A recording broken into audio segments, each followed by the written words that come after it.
भाई वालेकुम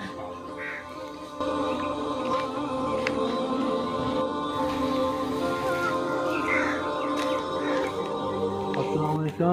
वालेकुम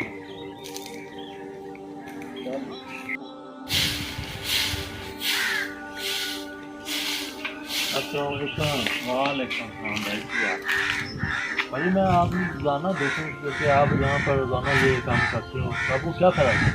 भाई मेरे बुजुर्गों ने कहा से जो वेला होया करे ना वो नेक काम करया कर।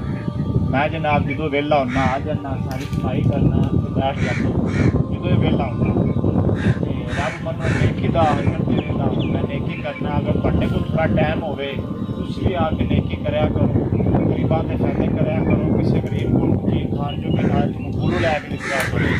हर गरीब का फायदा सोचना चाहिए। जोड़े बेघर है उन्होंने रब घर दे उन्होंने दुआ कराया करो कि अल्लाह पाक तुहाडे हर मुश्किल आसान करेगा जनाब। नेकी का काम कराया करो तुसी भी करो लो बिस्मिल्लाह पढ़ो करो मेरा भरा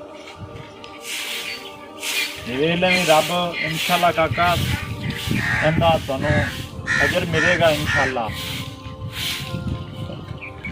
भाई तुम बड़ी खुश हो जाना अच्छा भाई तुम खाते क्यों भाई इंशाल्लाह अल्लाह पाक दे रहे नेक काम करते अल्लाह पाक देंदा है तो सिखा रहे हैं।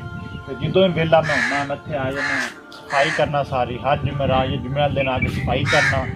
अल्लाह पाक भी खुश तुसी भी खुश बड़िया की दुआ है नेकी का काम करोगे तो तुहानू नेकियां ही नेकियां मिलणगियां। चलो ठीक है जी सलाम मेरे को हाले बड़ा पिया काम करना।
वालेकुम भाई अगर तुहानू साडी अच्छी वीडियो लगी होवे तो लाइक करें और सब्सक्राइब करें और लाल घंटी वाला बटन दबाएं ताकि हर आने वाली साडी वीडियो तुहाडे तक सब तो पहले पहुँचे।